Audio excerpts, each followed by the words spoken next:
Hey guys, Hazel here, and today I'll be reading a fanfic about the Curse Brothers.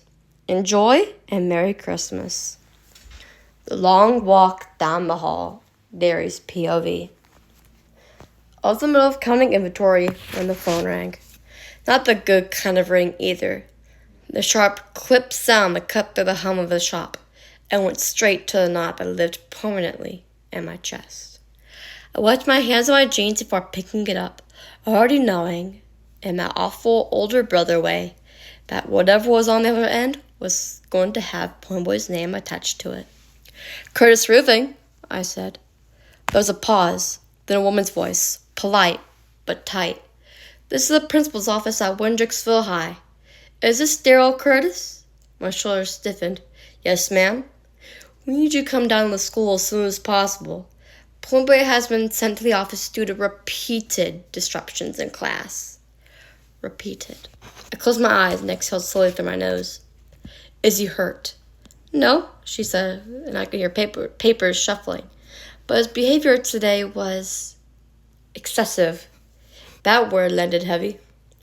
"I'll be there," I said, already reaching for my jacket. When I hung up, laid my forehead against the wall for a second longer than necessary. I wasn't mad. Not yet. Mostly I was tired. Tired in the bone-deep way that came from trying to be a parent at 20. From worrying every time the phone rang. From loving two brothers so much it scared me. I called Soda from the truck. "Hey, big bro," he answered, cheerful as ever. "Soda?" I said, keeping my voice steady. "School called. Pony's in the principal's office." There was a pause on his end. And when he spoke again, his voice was softer. "What'd he do?" "Class clown, apparently." So let out a small laugh before catching himself. "That figures." "Meet me there," I said. "He'll listen better if you're with me." "On my way," so I said immediately. The drive to the school felt longer than it should have. Every red light felt personal. Kept picturing Ponyboy. Too smart for his own good. Too young to be acting like he didn't care. I knew that look he got when he was trying to hide something behind jokes and smart remarks. I'd worn it myself once. The office smelled like floor polish and old books. Ponyboy was singing in the chair outside the principal's door when I walked in. Slouched low, hands shoved in his jacket pockets. His hair was falling into his eyes, and he was grinning at something the secretary had said. That grin vanished the second he saw me. "Hey, dearie," he said too casually, and then smiled back. "Sit up straight." He did. Immediately. The principal, Mr. Reynolds, was a tall man with a permanent frown line between his eyebrows. He gestured for us to come in, and Ponyboy stood. Shoulders tense now, eyes fixed on the floor. We sat across from the desk. Ponyboy perched on the edge of the chair like he might bolt at any second. Mr. Reynolds folded his hands. "Ponyboy is a bright student," he began, "but today he chose to turn his English class into a comedy routine." Ponyboy muttered, "Wasn't that bad? Show him to look sharp enough to cut glass." "Don't." Mr. Reynolds continued. He interrupted the teacher multiple times, made exaggerated readings of Shakespeare, and encouraged other students to laugh rather than participate. Ponyboy shrugged. "I was trying to make it less boring." "That's enough," I said, voice low. His jaw tightened, but he stayed quiet. So arrived halfway through, slipping into the chair beside me. Gave Ponyboy a small smile. One of those, "I know you're scared, but you're not alone," smiles.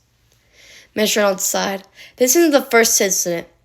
Ponyboy is clearly intelligent, but intelligence doesn't excuse disruption." I nodded. "We understand." Ponyboy finally looked up. I wasn't trying to get in trouble. "But why did you?" I asked. But he hesitated. The room was quiet enough to hear the clock ticking in the wall. "I don't know," he said finally. "Everyone expects me to be the quiet one, the brain. Sometimes I just want to be something else." That hit harder than I expected. So I leaned forward. "Pony, you don't gotta prove anything to anybody." "I know," Pony said quickly. Everyone was laughing. It felt good. over my face with one hand.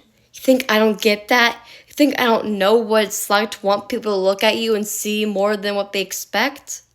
He glanced at me then. Willie looked at me. But acting out like this, I continued, this isn't the way. You're better than that. Miss Reynolds cleared his throat, reassigned attention and monitoring his behavior closely. I nodded again. That's fair. When we left the office, the hallway felt too bright. Pointway walked between Soda and me. Quiet now. Soda there bravado completely gone. Outside, Soda clapped an arm on his shoulders. Class clown, huh? Guess you inherited that from me. Ponyboy cracked a smile. You wish. I stopped them both before we got to the truck.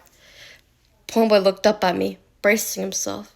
I'm not mad, I said, but I'm disappointed. He flinched like I'd slapped him. I know you're hurting, I went on. I know you're trying to figure out who you are, but you don't get to throw away your future because today feels rough. He nodded, eyes shiny. I need you to try, I said quietly. Not for the teachers, for you. So I squeezed his shoulder. And hey, he added lightly, save the jokes for home. We could use the laughs. Pumba laughed then, a real laugh, shaky but genuine.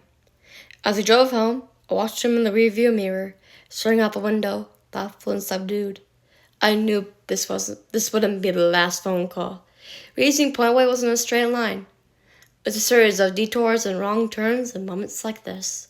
But as long as he kept walking back down the hall toward us, I figured we'd be okay.